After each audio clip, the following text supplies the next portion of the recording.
This is your host Krishna, and you're listening to the For Analysis podcast. Right, ladies and gentlemen, we are beginning with Dark Season 3, Episode 2, The Survivors. This is the part 2 of our 8-part series of Dissecting Dark. And joining us today, as always, is Vaz, straight from the United States of America. How are you doing today? I'm good. It's early morning here. Let's do this. Uh, what is it? Is it like 8 a.m. there right now? Yeah, it's 8 a.m. Yes. Wow, we love your dedication. So, anyway, shall we begin with the episode? Yes, let's go. All right. So the first scene of season 3, episode 2 begins with 22nd September 1888. We see Alt Martha dreaming of making love to Jonas, and she also sees other things like like bloodied hands, Saint Christopher's medal, and a yellow jacket, and all those things. She like this is some sort of nightmare, because I don't think we can just call it a dream. It's almost reminiscent of a nightmare. Yeah, definitely. I mean, it seems like these things have probably happened with her before. Like, this is a recurring theme. Jonas also in the first two seasons is shown a lot waking up, having seen different kinds of dreams, things that has happened with him. Also, one of the dreams where again, like him and Martha are making love about right before I think the episode where it is revealed that the whole thing on the lake, where it was actually a Jonas from the future who came there, and he told her that uh, we are perfect for each other. Don't believe anything else. All that stuff. Mm, So yeah, it's a recurring theme. Probably these things have happened with her. The characters waking up from traumatic dreams is a recurring theme in the show, I think. mhm.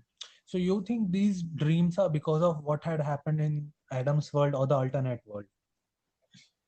I don't know. I mean, could be in any world. Uh, it seems that the Jonas she is dreaming about, he's probably dead or something like that. But we know that there is a Jonas who exists, and also we don't know if there is a Jonas in her world right now or not. He hasn't Mhm, said anything about that, I think.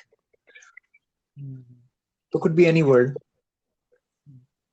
Yeah, so she wakes up from her nightmare and finds the middle-aged Jonas, or stranger Jonas, sitting next to her bed with a very creepy look on his face, and he has an old envelope, which was returned to him. Like we can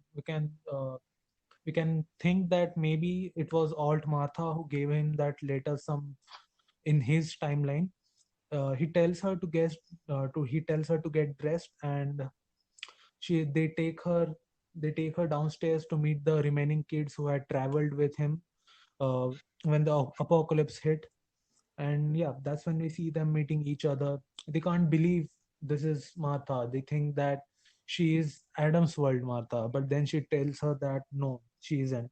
She is different one, and she is there to stop it all from happening, to protect Ulrich, to protect Michael, so that all of them come back and everything comes finally to an end. Yeah, I mean that letter that he has, that was actually given to him by Noah at the end of season two, if we remember correctly. Like, Stranger was at his own was at his own place, and then Noah comes in. He gives him the letter, and then Stranger dashes straight to Nielsen's place, from where he ultimately travels to 1888. So I think it is the same letter.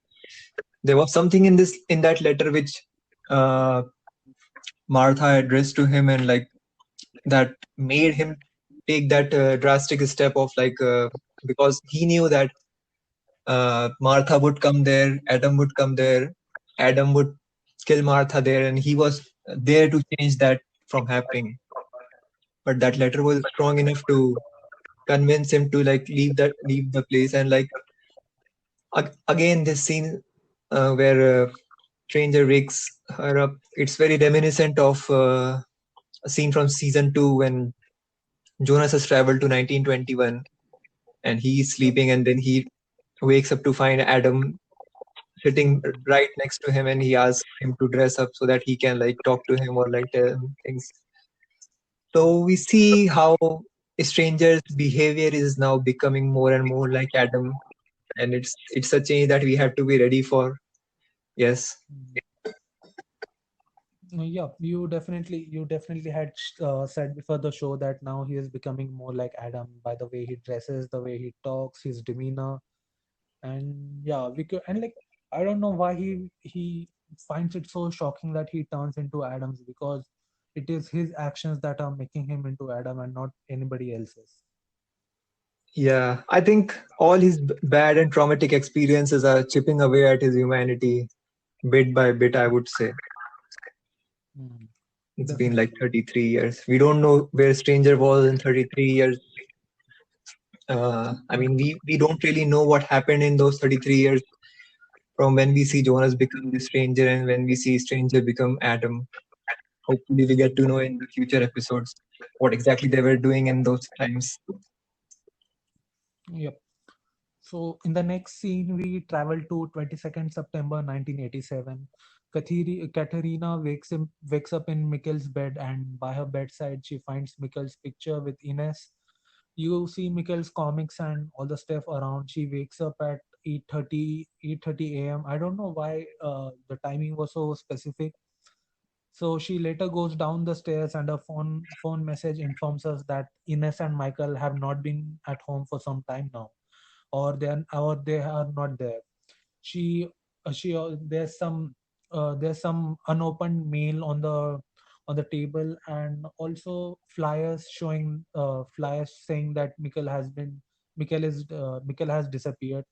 A guy from postal services call and tells her that informing Ines that there are outstanding bills for the last 3 months, and if they don't pay it, then they'll have to disconnect their service.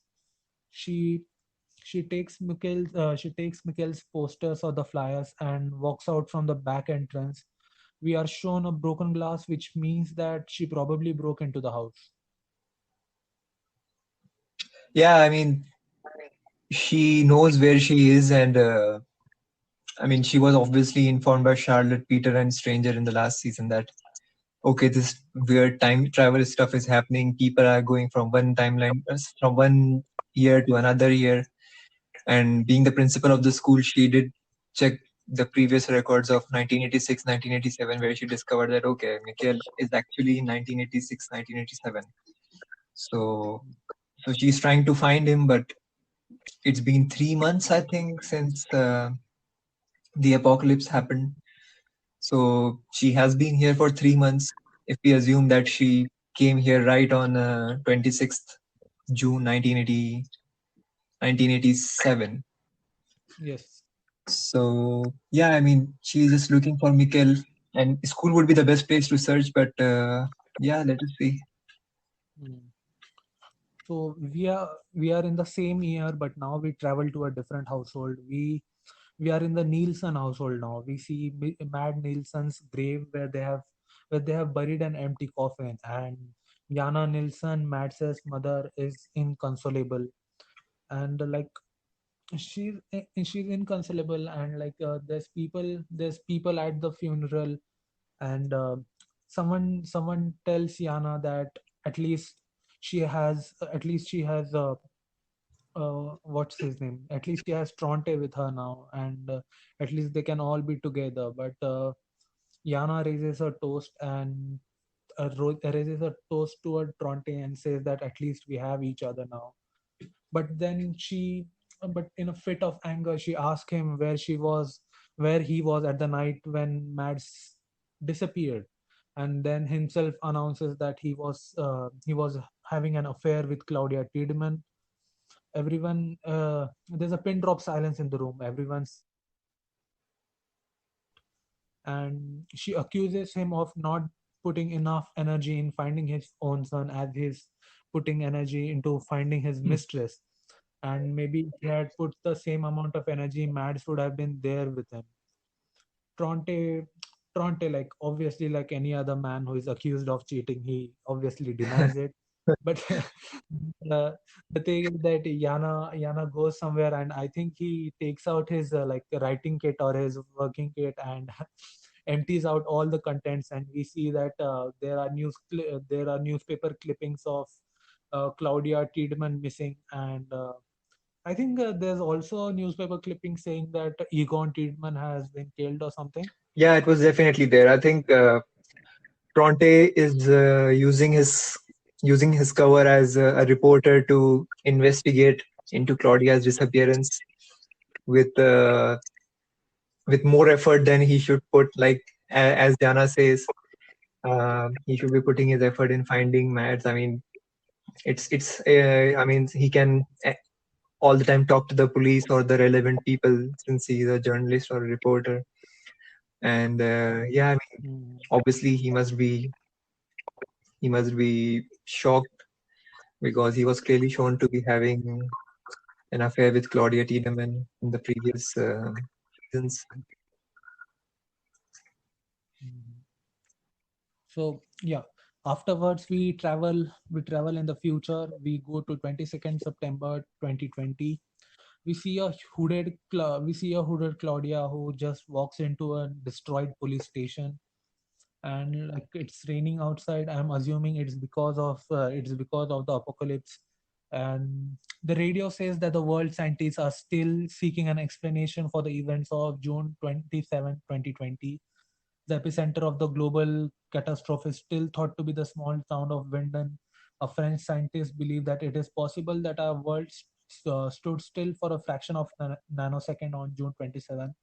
And I think before watching the whole show, we missed that this point was very important, that the world had stood still for a fraction of a nanosecond. Yeah, it's quite interesting because I remember watching a video from Neil deGrasse Tyson once. He was talking about what would happen if Earth was to stop rotating even for a fraction of a second, because at close to the equator, actually, the Earth rotates at about 1,000 miles per hour at that speed. So you can imagine, like, if it were to like stop even for a nanosecond or something, what kind of effect it would have on everything which can move, everything which is not firmly buckled down to the Earth, like even the waves, the oceans, and everything else, as it was said in that radio broadcast that tidal force might have diverged as a result, explains the global spring tides, weather phenomenon, and disturbances of electrical systems, plane crashes, and everything. Mhm. Yeah. The recording further goes on to say that there are massive divergences in tidal forces. There is the weather has changed. There are disturbances of electrical signals, uh, which in turns could explain the great number of airplane crashes and the simultaneous loss of power supply to the nuclear power plants worldwide. And like the situation over there seems very dramatic. Claudia goes inside the police station, and we see dying Regina lying on her deathbed, and Claudia takes out some medications which we can assume is for treating her breast cancer, or at least helping her with the pain. Mhm. Yeah, Yeah. even before the apocalypse happened, uh, the doctors were recommending Regina to move to a hospital. Her situation was so bad. So now we can only imagine, without any kind of care in this kind of a world, how bad her situation might be now. Mm. Mm. Yeah, out of all the people, they really ruined Regina with the whole going bald with cancer thing. Hmm. So anyway, later we see Peter and Elizabeth emerge from Benny's cabin. They check something on the Geiger counter, which is to check the radioactive levels the surrounding, and maybe they think it's okay.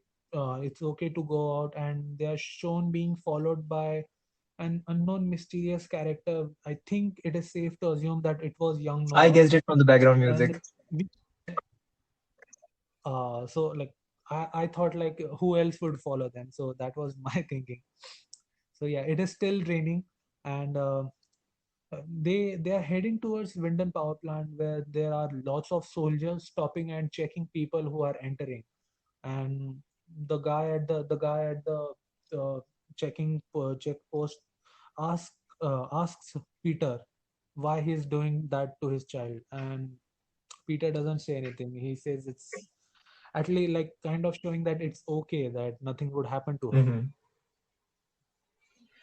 Yeah, I mean, they are So yeah. obviously obviously seem to be some kind of a quest, and they have to enter there. I don't know where they are going. So yeah, I mean, fairly straightforward so far. Mm. So then we again go back in time to 22nd September 1888 at the old Tannhaus Machinery Works. Alt Martha, or the Martha from Eva's world, tells all of them that she comes from a parallel world where Mikkel doesn't disappear and Francisca is mute, Jonas doesn't exist, and that they are already dead because her world also ends the same way as theirs. Magnus doesn't seem to accept this and says that he's not dead. He's there, like he's in Adam's world. And middle-aged Jonah asks Martha how she found them. Yeah, he's very suspicious of her. And how did she even know where they were? She says that Jonas told her. Jonas of Adam's world, the real world.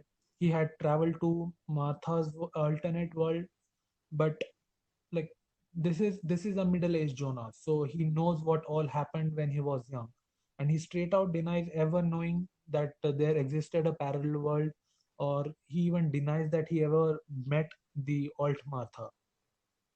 This point is interesting because when Stranger says this is where you realize that okay, this is probably the alternate universe stuff didn't happen with him, and then again you think that so far the show has just not broken one law, which is that you cannot change anything back in the time. Every time Mhm. the players in our game have tried to change anything in the past, they have only ended up catalyzing it further. So Mhm. this is an interesting realization. A stranger straight out, yeah, like denies it, and so it is either that he had some experience or something happened that made him forget that, or it actually didn't happen. So it would be interesting to see I, from here. I don't think it happened with him because he doesn't seem like the person who would forget things like that. Yeah, definitely. He is obviously very suspicious and has his apprehensions about this version of Maratha. So let's see. Mhm. And rightfully so. He has, or like he has enough reason to be suspicious of her. So yeah, middle-aged Jonas continues to accuse her, and he asks her whether she wrote that letter, and he asks her what her intentions are, and then he finally asks her if Adam sent her, and that's when he like almost rushes at her and tries to choke her neck or something, and but thankfully Magnus and Bartosz stop him and they hold him off. Yeah. So yeah, I mean,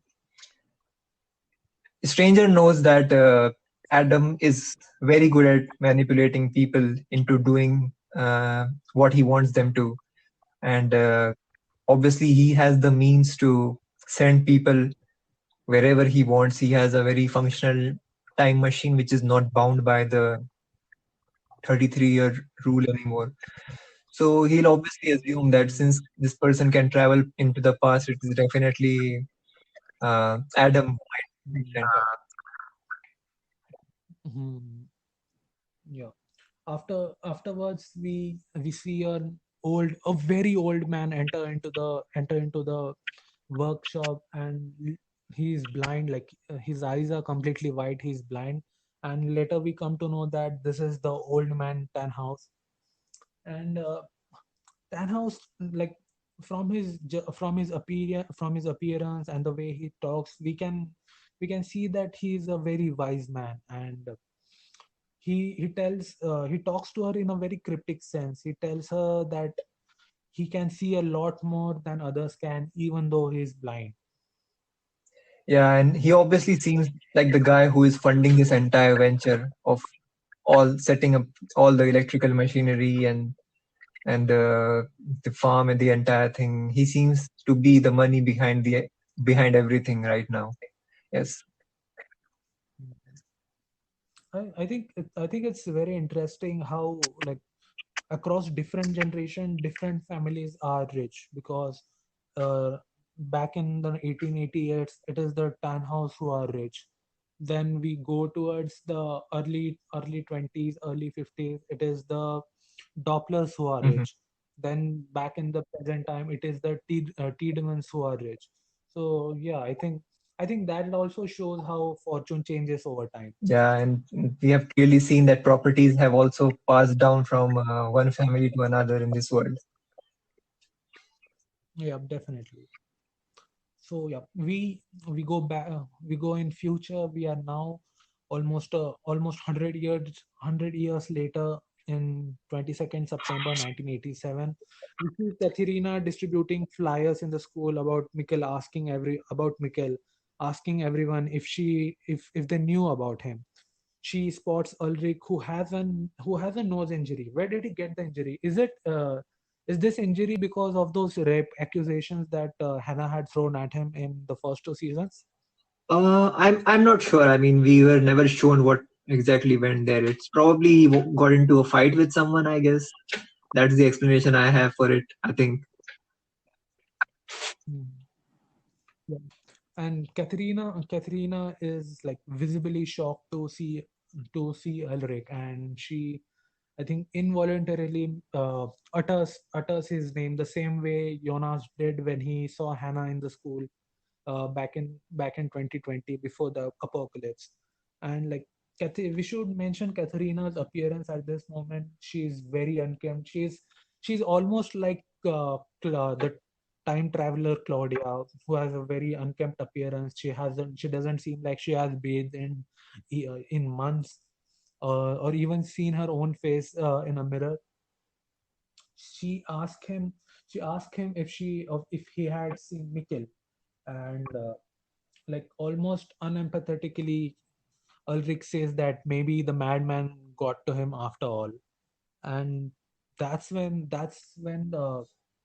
Katrina grabs his hand and asks him what is this madman he's talking about. And like, he shrugs off her and calls her Typhoid Mary or something like that. Yeah, it's quite funny. Yeah.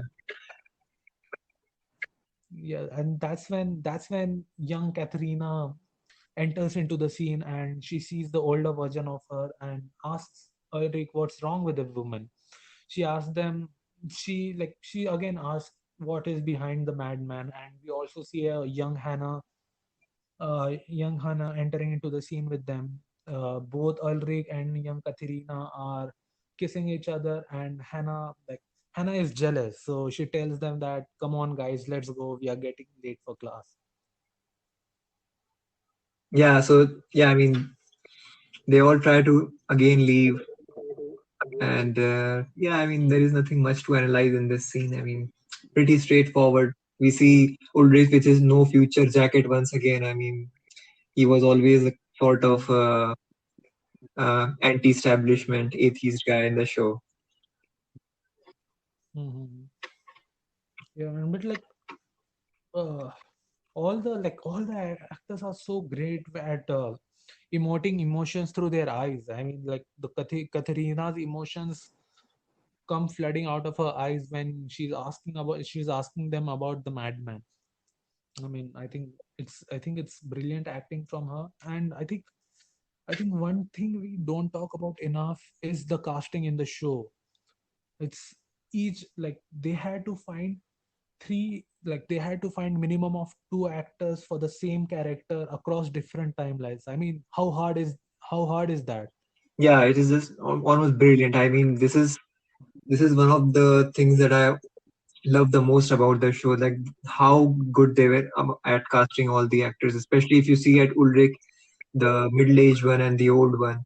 I mean, the old one and the middle-aged one look almost the same guy. I thought that it was just the middle-aged Oliver Masucci who was just in the old guy makeup, but it was actually some other guy. So yeah, I mean the casting was perfect, and then they also got those actors to act. Especially it's more difficult with the younger actors, especially the kids.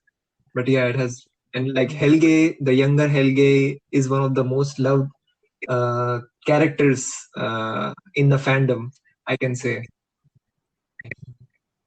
Yeah, definitely. And even the teenage Hannah and old Hannah, they like it is almost the same person who has aged. It doesn't seem like these are two different people. Yeah, definitely. I think it has got a lot to do with the writing. I mean, how consistent the writing has been across the seasons, across the episodes, and how good the direction has been. And that is another thing I love about this show, that in dark, like in usually in a lot of TV shows, you see that directors keep changing on from one episode to another. The showrunners Yeah. choose to direct only maybe the first episode of the season, or maybe the last episode of the season, or some significant episodes which appear across the seasons. But the director of Dark, Baran Boadar, if I'm pronouncing his name correctly, I mean, he has directed every episode. He hasn't let anyone take up that mantle. And Yep. his wife, John Jeffries, who is the co-creator, obviously with him, she has been Mm. the writing brains, and she has had co-writers across the episodes, but she has always been there. And there are some episodes that she has written by herself. So I think there is a great deal of consistency that comes into the performance of the actors and in the storytelling when you do this. I mean, if there ever was a power couple, this is it. Because I don't think you can get much better than this. Yeah, let's see what. You have created a show that is going to become a cult fiction, like cult show, even after many years. Definitely. I mean, I don't remember anyone having done time travel this well. I mean, there are always a lot of loopholes when you do fiction on time travel, but so far it has been flawless. Mm. And I am very interested to see what their next project would be.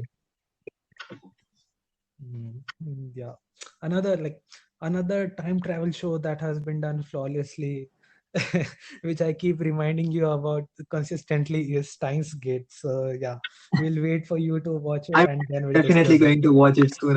It's the next on my list. Yeah, definitely. I'm going to watch it soon, and maybe then we can do a podcast about that too. Yeah, sure. Sorry, guys, we got a little sidetracked. We'll return back to the show. We see Tronte goes back to the, like, we are still in 1987. We see Tronte Nielsen go back to the power plant to interview Claudia's secretary, who informs her that who informs her that she has already told the police everything she knew, and she asks Tronte if he is there for the newspaper. Uh, and Tronte doesn't say yes, but I think it's understood from his demeanor that it is for the newspaper. And he asks her how Claudia had been the week before she had disappeared. A week before she had disappeared, was there anything different or noticeable about her? And the secretary says that her appearance was always very important to her, but that week she wore the same outfits twice. She forgot appointments, and her hair was disheveled, and she thinks it all had to do with the old woman and the dog who showed up for a few days before she had disappeared. She said the dog belonged to her. She didn't take it with her, and after that, Claudia somehow seemed different. Yeah, I mean, the appearance thing, it goes back to first season once again, when we are shown that Claudia is going to, I mean, the middle-aged Claudia in 1986 is going to work uh, as the head of the nuclear power plant for the first day, and she's obviously taking Regina with her to probably drop her to school. And she comments on her appearance that, like, like I have some sort of a reputation in this town now, and I am the head of the nuclear power plant, and you should be also doing better. So this definitely her appearances were important to her. And the old woman and the dog, we know who she is. It's the old Claudia who comes to her in the second season with the dog, with Gretchen. Hmm. Gretchen, Yeah, yeah. and obviously after that, Claudia got into the whole time travel business, and so obviously she was different after that. She kept on. There was a delegation from some other country. I'm forgetting which country it was. She kept deferring meeting them again and again, and her Yep. secretary didn't really like that. Hmm. So yes, Like the thing about her appearance, I got to wondering, and I thought that we see this tendency right from her childhood, and I wondered whether it was because the impact of Agnes and Doris on her, and because she was always in the Doppler household too, who were the main family of that. I don't know. What do you think? uh, I don't know. I mean, I think we see generally that people who are in a position who are in position of power in the corporate world, you can call that being head of the nuclear power plant. That I mean, she rose up through the ranks, and I think I remember someone talking. I mean, the first two seasons, I am clearly not sure about it, but someone talking that a woman being the new head of the nuclear power plant, that is progressive even for that time, something like that. So yeah, I Hmm. mean, she must have been a great professional, and she obviously rose through Hmm. the ranks and became the head of the nuclear power plant. So obviously, I think the appearance is very important to her. Hmm.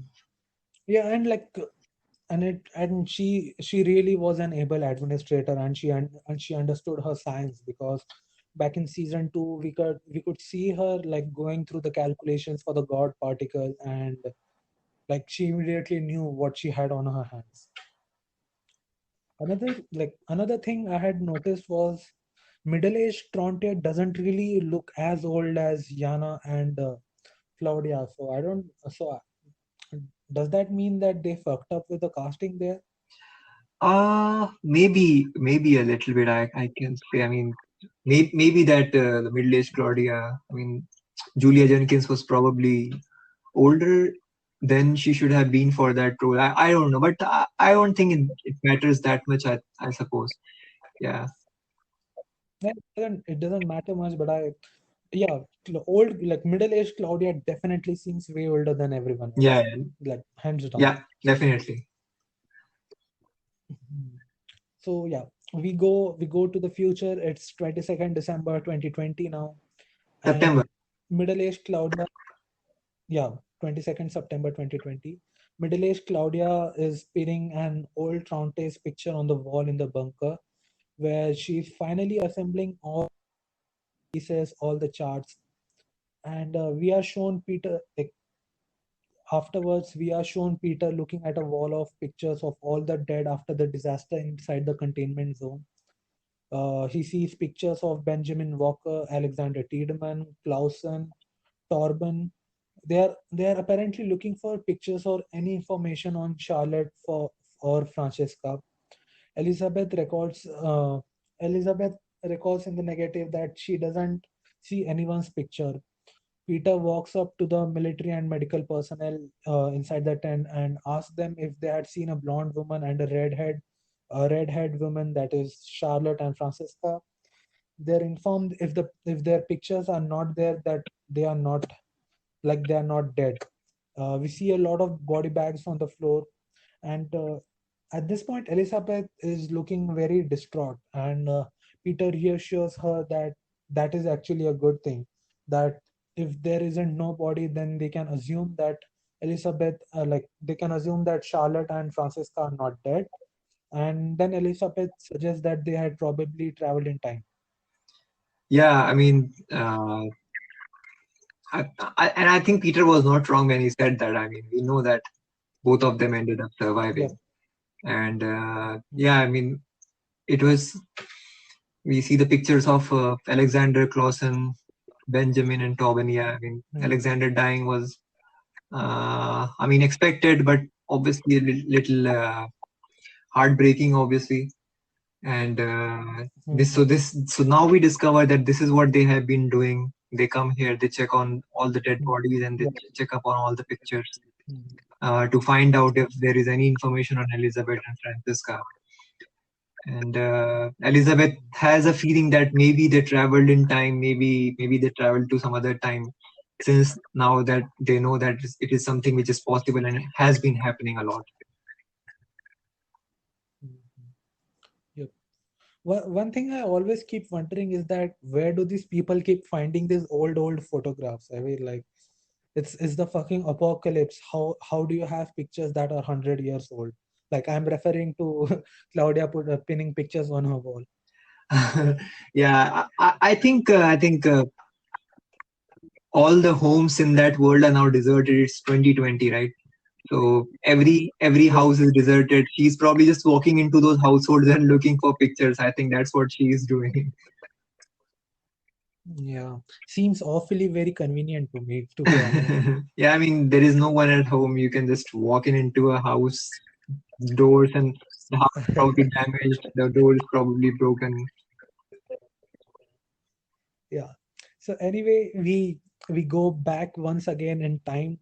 This is 22nd September 1987. We are at the police station again, and Katerina walks angrily into the police station, and she sees some guy, and like she talks to him very angrily. She says that why hadn't he told her about the man from the asylum? Maybe he took Mikhail, maybe he disappeared with Mikhail, maybe he tried it again. And like at this point, the policeman obviously knows Ines and Mikhail are safe. He knows that they are with he knows that they are with child protective services and that they are aware of them. He also knows that Ulrich is still in the mental asylum for the last 34 years. But he doesn't want to tell that to Katrina, because Katrina doesn't have any kind of identification with her. She doesn't have any proof of her residence or her birth certificate. And even after all of those missing clues, she still wants him to tell him what had happened. But he finally gives in, and he tells her that both Ines and Mikhail are safe, and Ulrich is in the asylum. So yeah. So he doesn't tell her that Ulrich is in asylum. He just tells that there is some madman, because obviously Ulrich never revealed his name. He was just known as the inspector. And that is what actually startles her, because she now realizes that Charlotte in 2020 had dug up some records, and she had finally found that okay, Ulrich had actually traveled to 1953, and Katrina also knows this, and she is now wondering that maybe that madman is Ulrich, and it would be understandable if that madman would try to abduct Mikkel. Yeah, definitely. So yeah, it was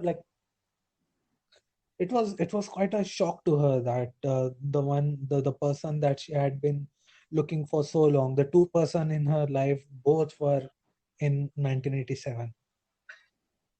Then yeah, in the next scene we see that Tronte is going somewhere, and he spots young Regina at the bus stop with the dog Gretchen, and he offers her a ride. And uh, Regina quite awkwardly gets into the car, and Tronte says to her that the dog looks awfully like Gretchen, and Regina agrees. She says that maybe that's why Claudia had kept her, and she asks Tronte if the disappearance of Claudia and Mads are connected.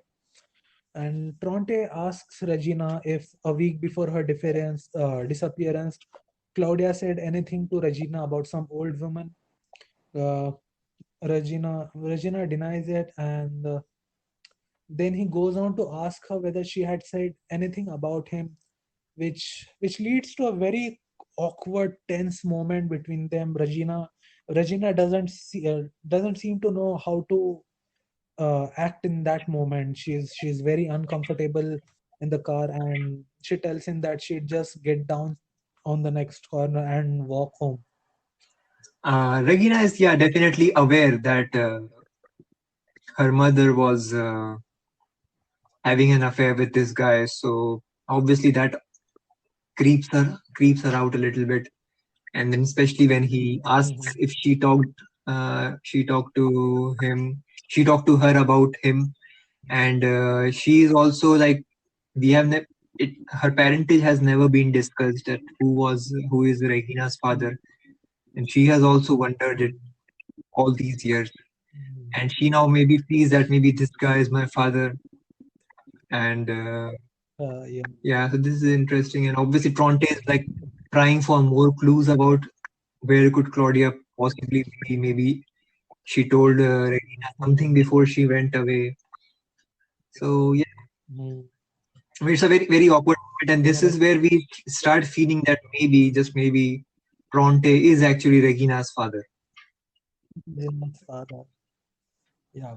Whenever the topic of Regina's parentage is going to come up, I like after the bomb you dropped on me yesterday. I don't think I can ever look at the parentage the same way.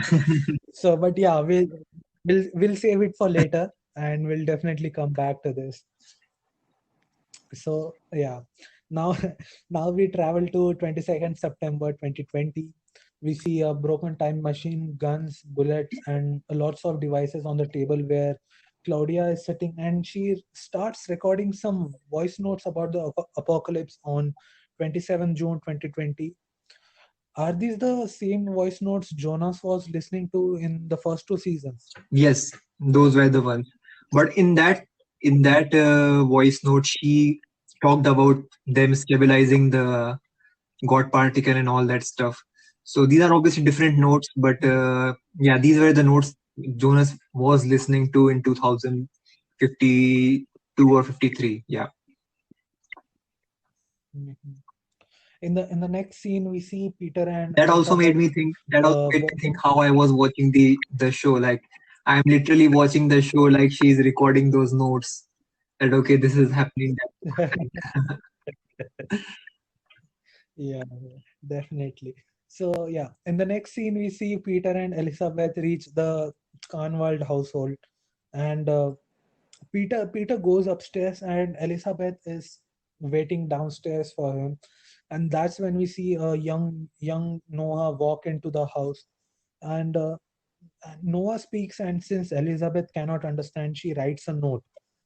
She says she is looking for mom and sister, and Noah tells her that he's looking for food.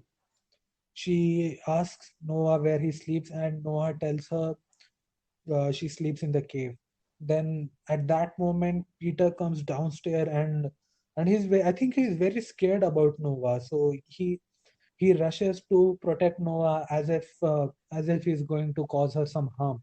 But Noah very creepily tells him that he's not going to harm Elizabeth. In fact, he's there to protect her, and he will do so even after Peter is killed. Young Noah, like we should also note that young Noah probably has knowledge about the future from his older self. Yeah, I mean, this is one guy who just came from nowhere, or maybe some past or some future, who was there in the bunker with them when they were finally hiding when the apocalypse was happening. So Peter obviously has his doubts, and Elizabeth is just a little kid, so he feels obviously protective about her, and Mm, that revelation when he says that he also wants to protect Elizabeth, when Noah says that he wants to protect Elizabeth and he will do so after Peter is killed, mm, that also like creeps them out a little bit mm. more, because he clearly seems to have some knowledge about the future which they don't. And yeah, Noah seems to have simpler motives in his life, just looking for some food, living in the cave. So yeah. Yeah, yeah.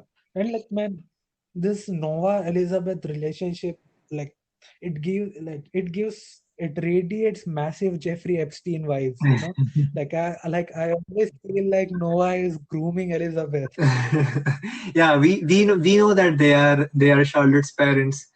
So yeah, you can say that Yeah. Noah is grooming Elizabeth. Yeah.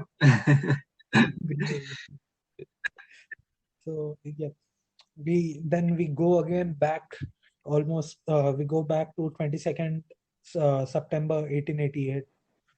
We see Bartosz entering Alt Martha's room, and he apologizes to her about middle-aged Jonas's behavior, and he says that since the time they have been there, he has been different.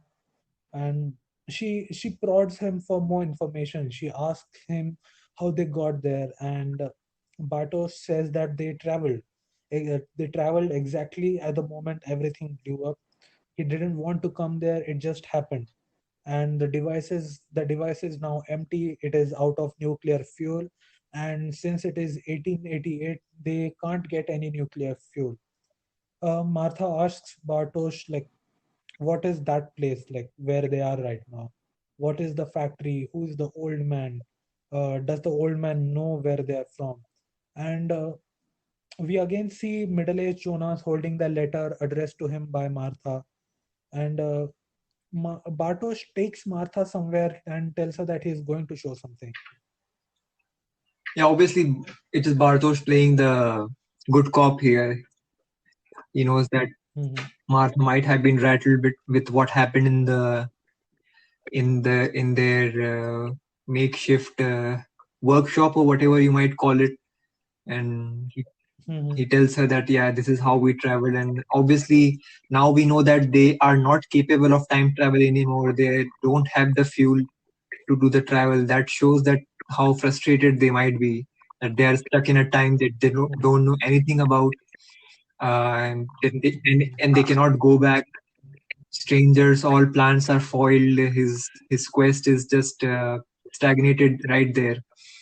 And Bartosz obviously has always had a soft corner for Martha, or this is just all Martha, but he feels that it's just the same. He dated her in the past, so yeah, they just share a little moment. They share about their pains, and Martha seems to be interested in knowing about the all the information, that what is the factory, what is the old man, mhm, where they are. The stranger somehow is still like thinking about that letter. I mean, we don't know what is written in there yet. mhm. It would be interesting to discover. Like, And obviously, Barton now just wants to to. just to go back to the point you had made, so sorry to cut you off, just to go back to a point you had made. You said that Bartosz is playing the good cop. So you think that Jonas sent him knowingly to Martha, because what I was assuming that he had gone there of his own, like on his own, like he hadn't received any directions from Jonas. I don't know. It's not entirely possible that stranger might have sent him. I mean, I just said good cop because I felt, because he might have felt that Martha needs more a soft touch, like if you will, since the stranger is being Mhm, quite rude to her, and obviously they need information too, like where she came from, where she is from, and they also need to tell her what is wrong with them so that she might be able to help them. So it's, I think, that kind of a thing. mhm, mhm. Yeah, possible. Like I imagine that they were having the old good cop, bad cop kind of routine. So anyway, my bad. But it is not beyond the realm of possibility. So anyway, in the next scene, we see that old Tannhaus has now noticed Jonas's distractions, and he asks her about Martha's origin. He asks whether she is one of them, that if she is one of the travelers, and he asks her what she means to Jonas. And he also tells him that he shouldn't lose sight of their goal, and that their goal is to create a paradise. Now, paradise is a very important recurring theme, as Noah has been referencing it for the last two seasons, I think. And he also tells them that uh, old Tannhaus finding them was a sign, a God said. And there's a very brilliant quote that he says that every calamity can be reversed, every pain destroyed before it even comes to be. A perfect world, and thus the world was created. Sic mundus creatus est. Yeah, I mean, every calamity can be reversed. I think if we talk more about this, I think we would be giving away spoilers at this point. But it is, I mean, the motivation for time travel always has been something bad which happened in the past and you want to change it, something very unpalatable or something very destructive. Like people talk a lot about if there was a time travel, they'll go back and they'll stop Hitler. There are so many people who say something like this. So Mm, obviously the motivation for time travel is obviously this. And mm, paradise, by paradise they also mean that if they will have the time machine, if they will have the capability to time travel, then they will be able to fix mm, every kind of calamity, personal or of a community as a whole, and they'll make a perfect world and they'll make a paradise. And paradise is a place where like there are no such kind of pain and suffering. mm. And like I just now realized that why basing the show in Germany makes so much sense instead of like say a USA or an England, because like everybody knows that Germans were the most progressive in science back then, and they had all these wonderful universities which were centers of excellences. So yeah, another reason why Dark is great Yeah, because it is based in Germany and not I anywhere mean, else. so So many there particles. is Yeah, I something mean, to so many say. particle Yeah. physicists of that time came from Germany or Austria and all those places. I mean, there was a great deal of progress. Actually, that actually happened in real life there. And yeah. Mm. But didn't most of the like most of the theories related to time and time travel came in the early 1920s instead of like in the 1800s or the late 1800s? Uh, I think as a concept, it must have been there for a long time because there was this H.G. Wells' very famous novel called The Time Machine. I think that Mm, was written and published in 1896. Let me just look it up. mm, mm. 1896. Wow. Yeah. Also checks when yeah, sorry. So Albert Einstein's theory of special relativity was released in 1905. So we can assume that in by 1888 there must have been some discussion over time. I think so. Yeah, I mean the motivations behind his Yeah. general and special theory of relativity were not exactly time travel, but yeah, I mean those Mm, concepts must have been there. So yes, The Time Machine, which is a science fiction novella by H.G. Wells, it was published in 1895. 1895. So yeah, so like that concept must have been around like around for some time now for someone to write a novel on. Yes. So anyway, we again travel to the future. We are now in 22nd September 1987. Katerina, now that she knows that the madman is in the asylum, she goes to visit him, and there's a nurse on duty there. Her name is Helena Albers, and like we now know that Helena is Katerina's mother, and she says that she wants to visit, like she tells Helena that she wants to visit someone who has been there for 34 years, and the nurse or Helena immediately recognizes that she is there to meet the inspector. Like by inspector obviously they mean the Ulrich. And she asks Katharina if she knows her from somewhere because she looks very familiar to her. And she asked Katrina whether she was related to him, and Katrina says that he is my husband. And the nurse looks at her and looks at her very judgingly, and she talks to her in a condescending manner, and she is like, "Oh, you are one of those people, one of those psychos who likes prisoners and mental patients." And is kind of caught off guard with it, but she notices the Saint Christopher's medal around Helena's neck, and she she tells him how Saint Christopher is the patron saint of travelers, and she knows the dividend carried, like she knows the creator carried into the world, and she tells her that how her mom had just one like her, and she tells her that she has traveled a long way to come here to meet the old man. And Helena agrees to her after, like, she seems spooked by the mention of Saint Christopher's medal, and she takes him to meet Ulrich. Yep. Yeah, so Helen definitely seems like a very conservative religious woman, a woman of God, and like, yeah, I mean, she obviously judges Katharina that okay, you are the kind of woman who just marries these kind of criminals and stuff.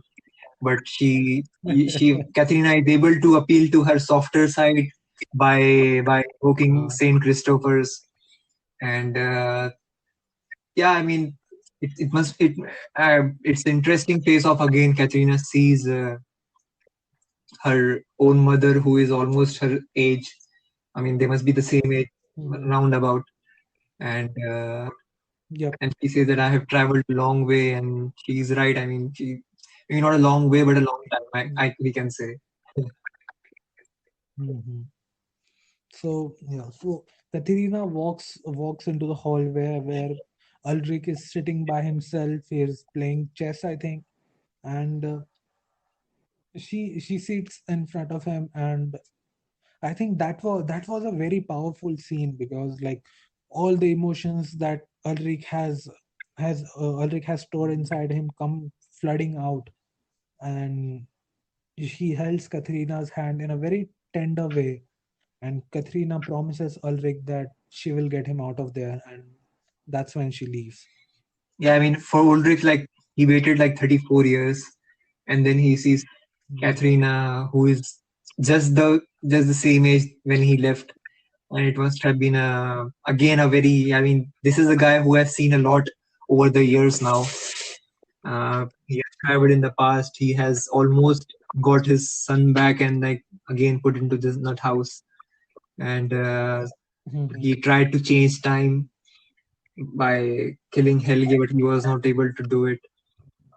And in a way, I mean, Katharina came into this world, into this time looking for Mikhail, but she at least ends up finding Ulrich. So there is at least something for her.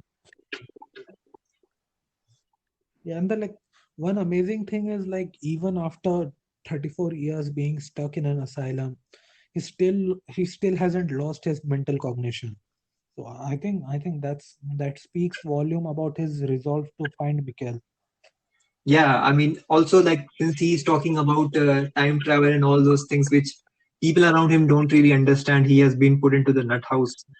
But actually, he's very, Mhm. very sane mentally. Uh, Yep. yeah,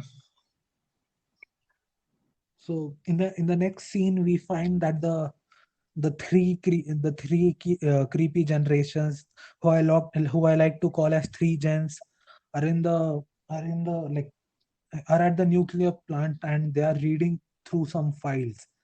And that's when Claudia's secretary sees them, and she enters the office to ask her who they are and what is their purpose of being there.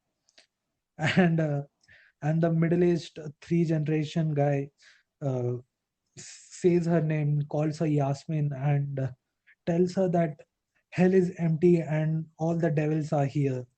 That's when he takes out his signature cord and chokes her, while the kid and the old man stand in their signature pose waiting for her to die.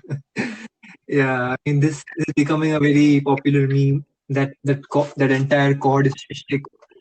Yeah.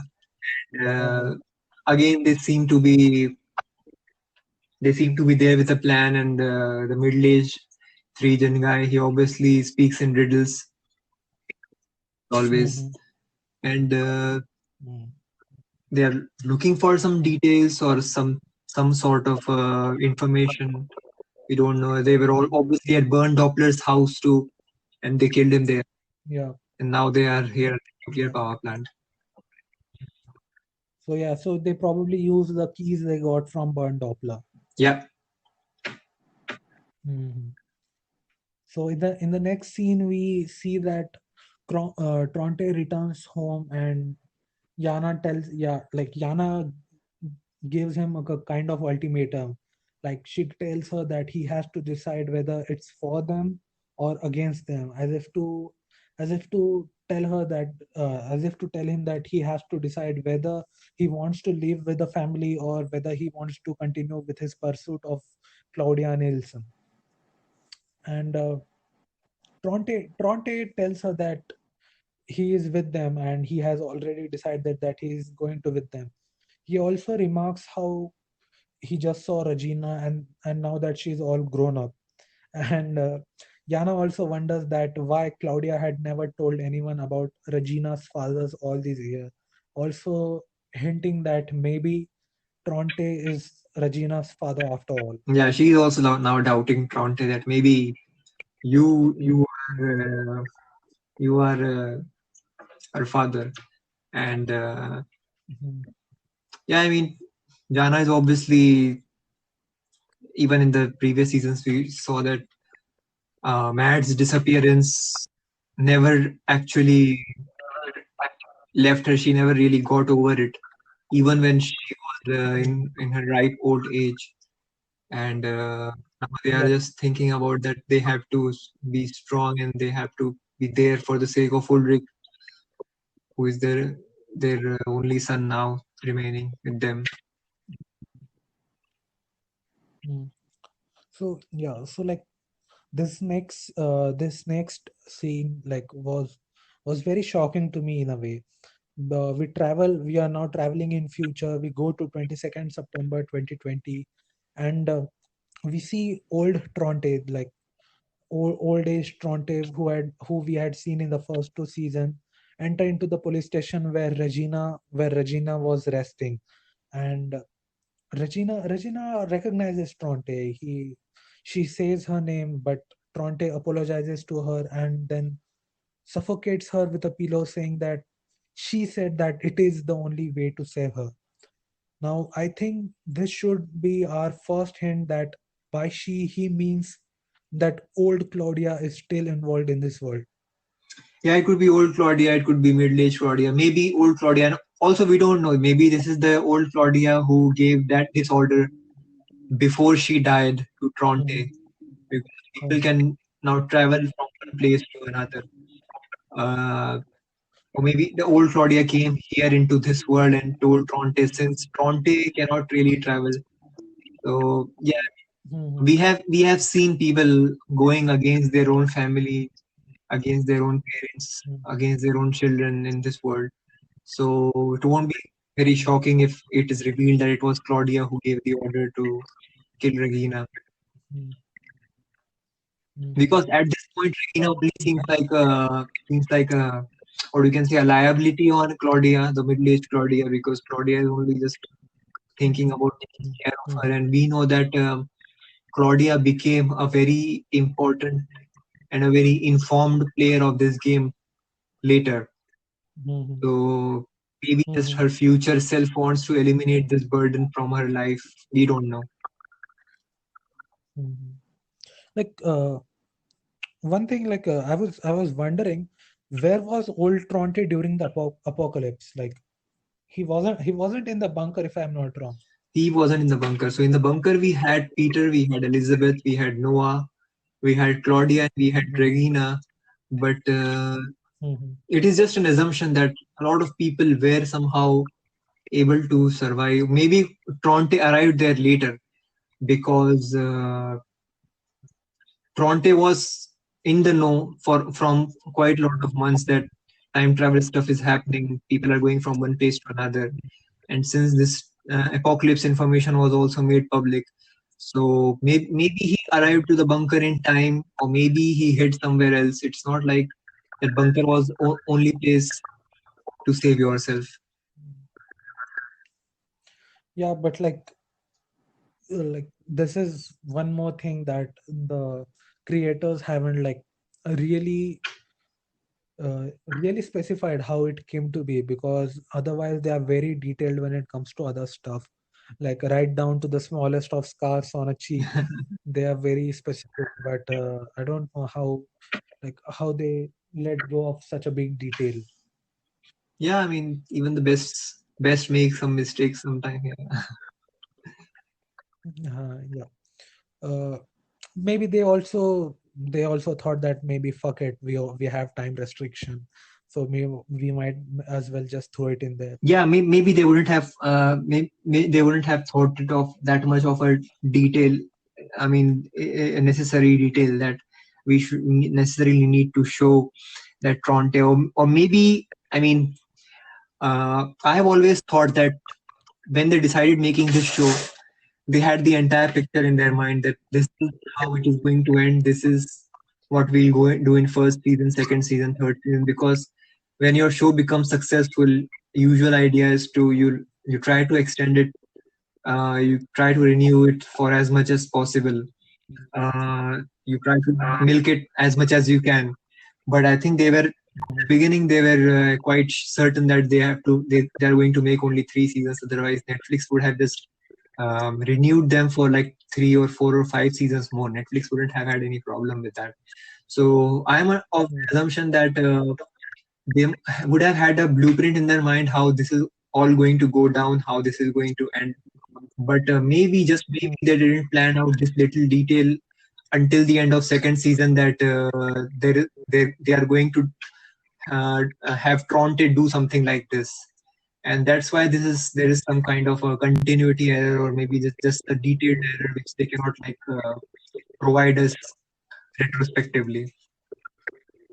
mm.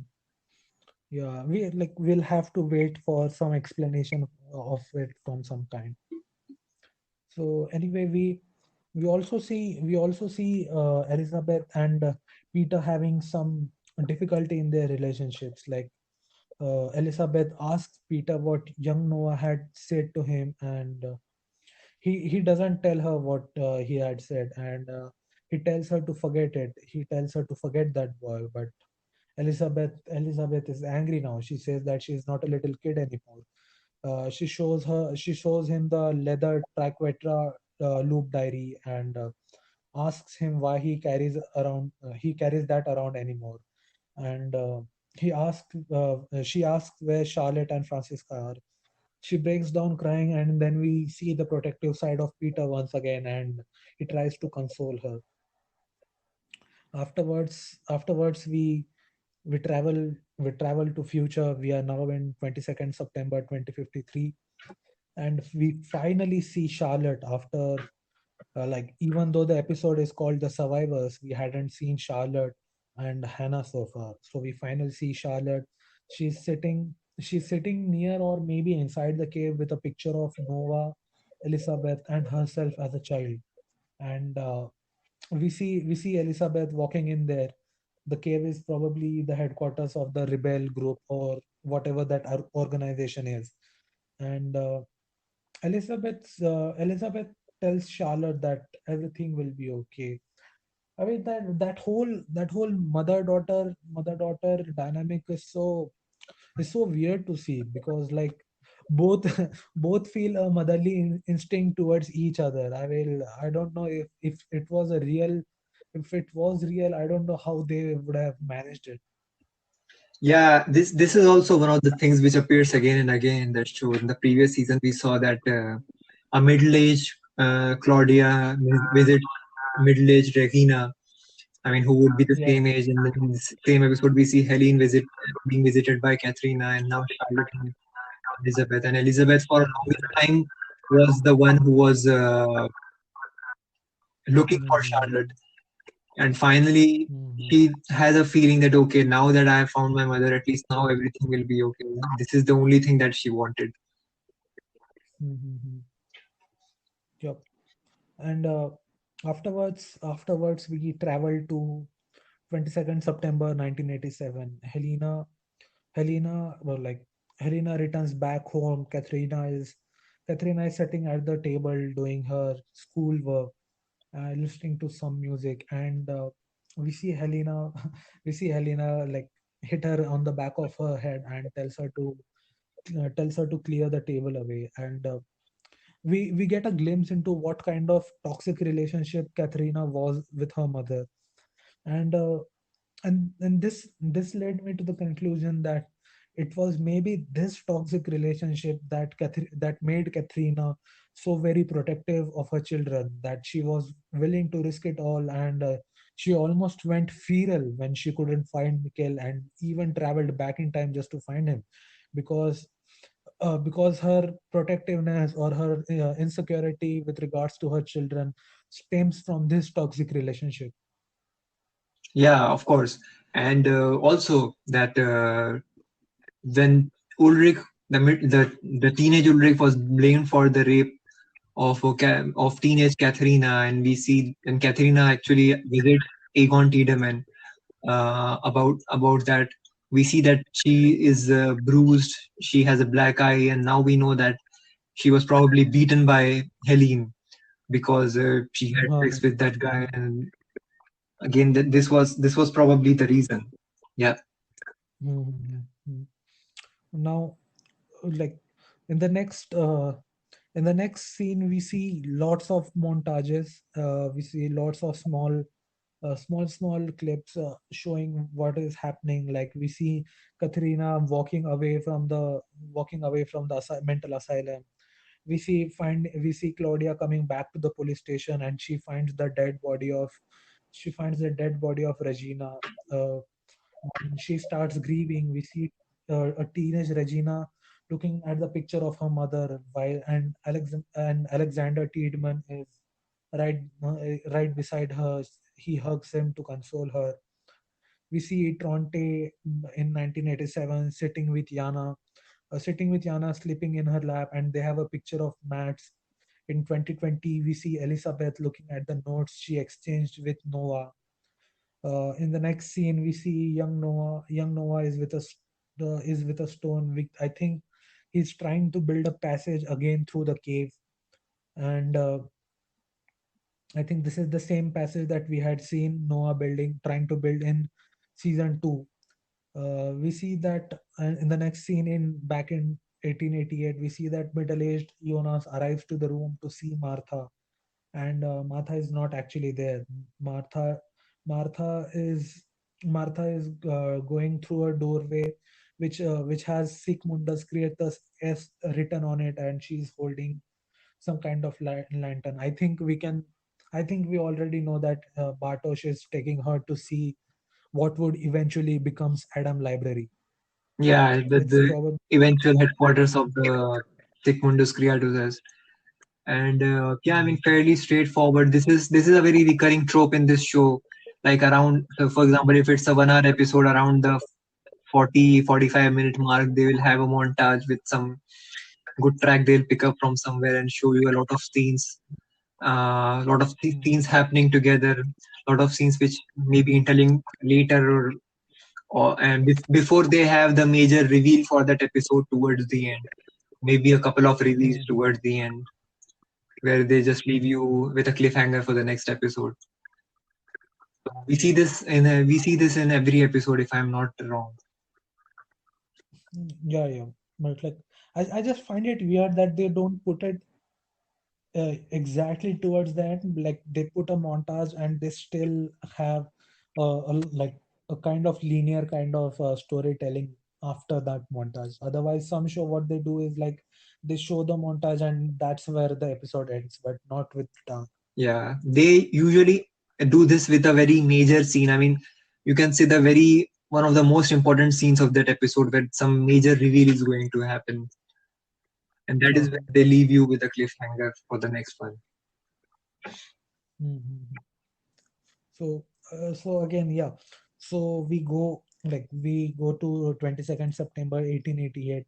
Bartosz takes her to the headquarters, which eventually becomes Adam's library, and we see the trial on a banner inside the room, and there are lots of chairs. Even though when in 1921 when we saw Adam's library, there weren't many chairs in it, and Bartosz tells her that this is kind of a secret society who believe that like who believe they could change time, or who believe that they could time travel and prevent something from happening.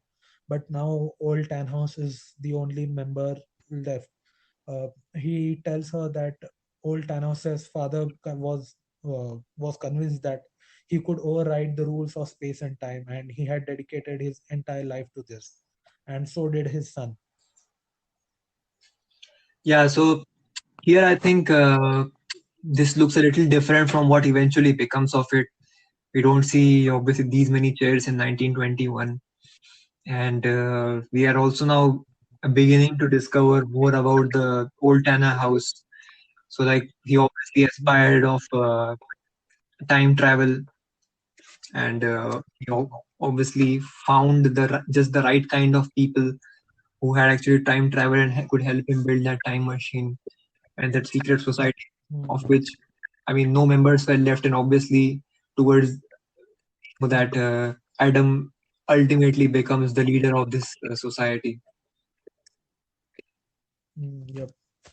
I wish they had shown more of it. Like, what was the origin of it? Like, who were the members? What was their ideology apart from overriding the rules of space and time? But I guess that would, like, maybe if they ever did a spin-off, they could show that. Yeah, I can think of a lot of spin-offs from this one.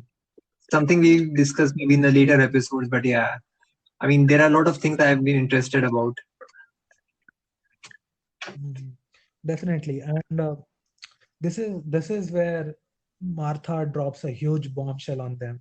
She tells her that the Adam middle-aged Jonas is so scared about, he's so suspicious about, is nobody but him. He is the guy who turns from Jonas into Adam. And we can see that Bartosz feels extremely betrayed. And we can assume that all of the kids had no idea that it was Jonas who becomes Adam. And that's where his discontentment with middle-aged Jonas and the whole order starts. I mean, even a stranger doesn't know himself right now that he will become Adam. He is just operating under the assumption that he will never become that evil guy. And Bartosz obviously has always had his suspicions about Jonas. He kept telling them in the previous seasons also that it is all happening because of Jonas. He's the one responsible for everything. Even before when they left for 1888 from 2020, he said that Jonas is responsible for him. He is the one behind everything. And now his doubts are confirmed that the sinister man who is like pulling all the strings from the shadows. It is actually the older version of Jonas, which Stranger would eventually become. And he has never really liked Jonas for some reason or the other, and this only makes him more angry. I think it's because of his insecurity that, like, even though he loved Martha, but Martha still chose Jonas over him, even though he was in an asylum for some time. I think it stems from there. Yeah, could be that. Could be that. Hmm. And now, like, we finally uh, we are in 4th November. We are in 4th November 2019. Is that the correct date? Because I'm not It sure. is 4th November 2019. Yes, alternate world. I mean, it is either the night of 4th November 2019 or it is the morning of 5th November 2019 in the alternate world. So there is the Eve's world. So yeah, we see that the young Jonas who had traveled from Adam's world is now with Eva, and Eva is telling her that we don't know our end, but our end knows us. In a way that she was like kind of suggesting that no matter what we do, no matter what our actions are, the end is always predetermined. So all of this struggle, all of your efforts to change the future are meaningless. They are worthless. And then she has a great line. She has a great couple of lines. She says that salvation or damnation, we can indulge in the illusion of free will, but we cannot escape our ultimate destiny. And and yeah, so, like, she seems to think that everything is set in stone and nothing can change it. And she's not wrong with the way all the things have happened so Yep. far. People have tried to indulge in their free will, thinking that they will go in the past, they will change something from happening so that their miseries are not there in Mhm. the future, but they only manage to cause that. So yeah, she's not wrong. I mean, so far from what the show has showed us. But isn't it very hypocritical of her to say that everything remains the same when in fact she is the one who does everything in her power to keep it the same? Yeah, I mean, this is something I always think about. I think at when Jonas and Stranger were the ones who were actively trying to change things, but Adam, as we Yep. saw, he was the one who was trying to make sure that everything happens the way it happened previously. And it could be that Mhm. Ava is also doing, because at their age they have finally realized that it is pointless trying to change things from what they happened, but they still feel a sense of agency that okay, this thing is going to happen, but I have to send this person in this time to make it happen. At least they are aware of all the dates. So yeah, it kind of sometimes feels hypocritical that they are also saying that everything will happen the way it has always happened, but at the same time they are sending their agents into past or future to ensure that the same thing happens, because they are afraid that if that person doesn't go there, something else would happen. So their fear stems from the predetermined thing not happening. Mhm. Mhm. Yeah, because if it doesn't happen, it threatens their entire existence. Yeah. So, so yeah. Anyway, then she walks up to a like Eva walks up to a wall, and we see there is a picture of Adam. There is a picture of Adam and Eve, but there is a partition between the two, and I think it was symbolic. It was a symbolic thing, like which signifies is the difference between them, that they that the two of them represent two different worlds, and showing that they are the opposite forces trying to counteract each other. Yeah. Yeah. Yeah. So anyway, we see a huge family tree on the floor. Uh, why don't you explain the family tree? Because I think you can explain it better than me. So we don't get much of a glimpse of that family tree, but what we can see there is that Silja, who has been the translator for Elizabeth in 2053 and has what you can say her top commander or henchwoman, she is Mhm. actually the mother of Hanno Tauber, who is Noah, and Mhm. Agnes, and the father is Bartos. So Bartos and Silja ultimately end up marrying, and they have kids. And this is so. So the parentage of Noah and Agnes has always been speculated uh, in all the theories and everywhere on the Reddit and everywhere, that who are their parents, Mhm. because I mean, for the longest time, I thought that they were the kids of Francisca and Magnus, but actually Mhm. revealed to be Bartos Tiedemanns and Silja Tiedemanns' kids. And obviously, Mhm. we know that Agnes Nielsen is the mother of Tronte Nielsen, but it is Yep. seen that on both the sides of the family tree is clearly divided in two parts, one on the left and one on the right. We can assume Uh-huh. that the left one represents the Adams world, and the right one represents Ava's world. And in that, Agnes Nielsen is joined by an infinity symbol in the middle. So, like, that name is not there. It's some unnamed person, a person that they don't know, or a person who doesn't have any name, which makes you think that it can have something to do with those mysterious three gen guys. So that guy is actually Mhm. joined to both the trees, and he's joined to he or whoever Tronte Nielsen's father is. So he's joined to both the Agneses in both the worlds. So this is some sort of a common link in those worlds, that the father in both the worlds for Tronte Nielsen is the same. And now it starts bringing everything into perspective. Also, the thing that mm, Bartos Tiedemann and Sylvia Tiedemann, they are parents of Hanno Tauber and Agnes Nielsen. Agnes yep, Nielsen is the mother of mother of Nielsen, yeah, and then the entire Nielsen family. And Noah is the mm, father of Charlotte. So this is an interesting yep, revelation where we are not shown the entire family tree. And mm. And like, yeah, like before we like we now know that like we can assume that one of the three gen is Agnes's husband, and Agnes had told Doris before that her husband her husband was a man of God, and we see the middle-aged three gen guy always saying this cryptic cryptic things which we can assume have been taken straight out of some scripture or some book, like the line he said just before killing Yasmin.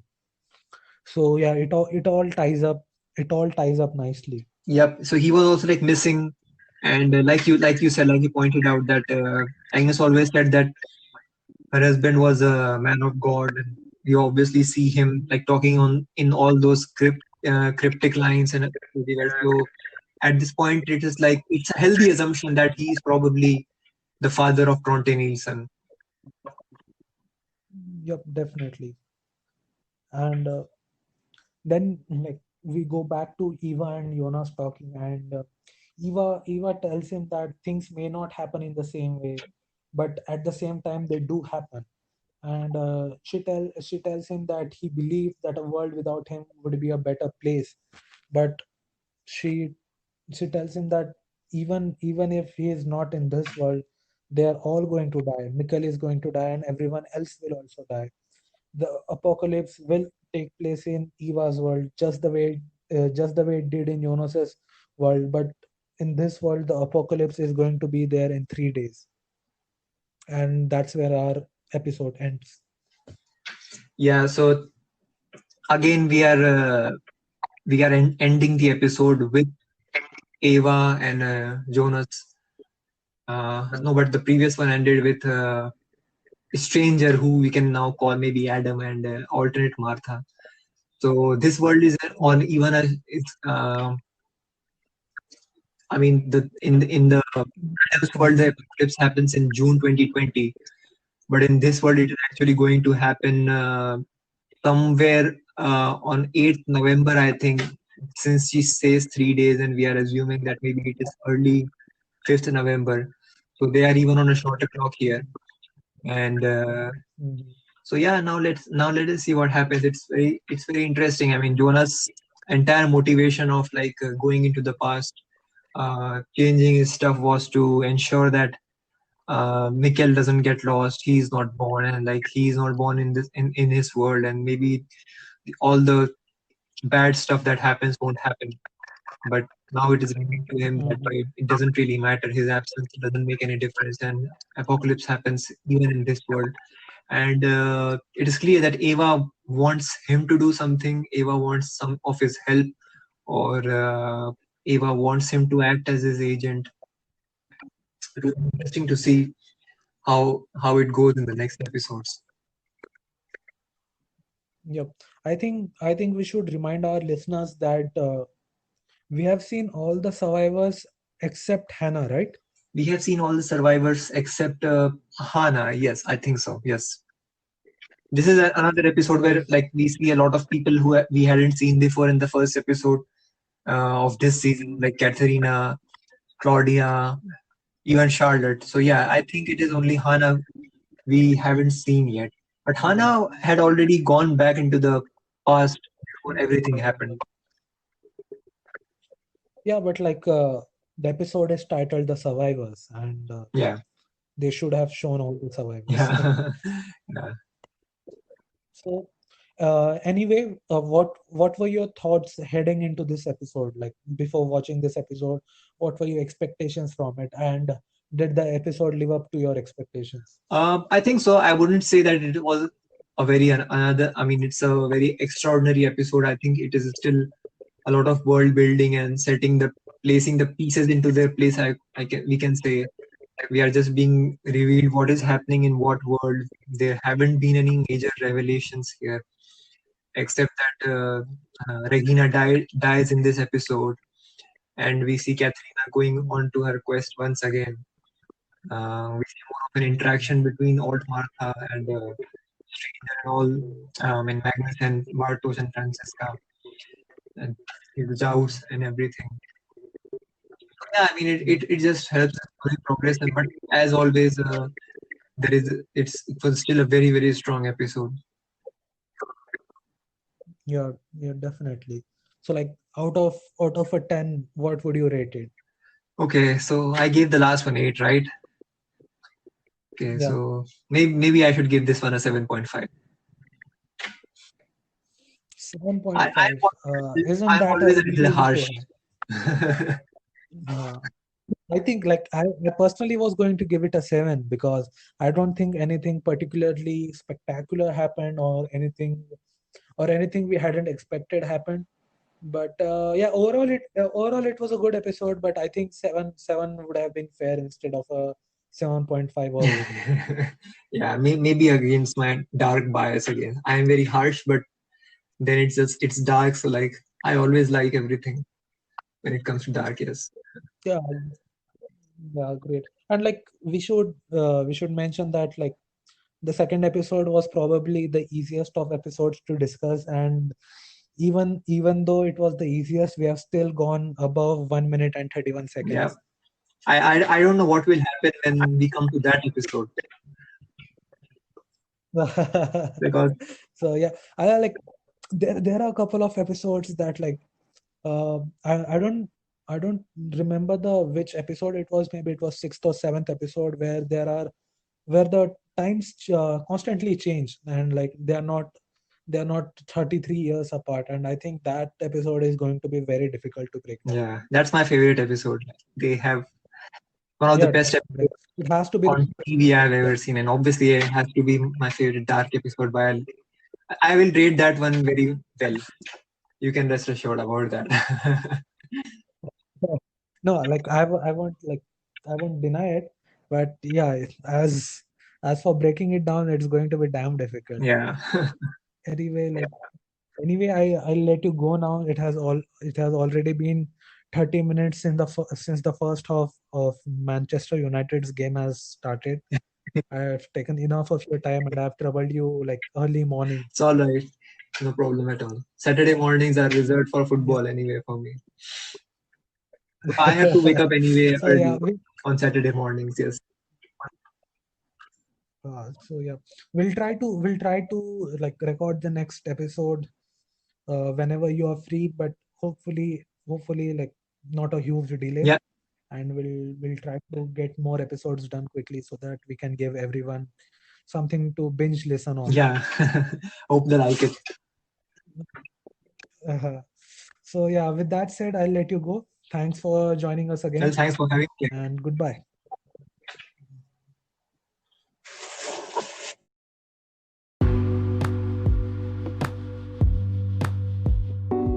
Thanks for tuning in. See you next time.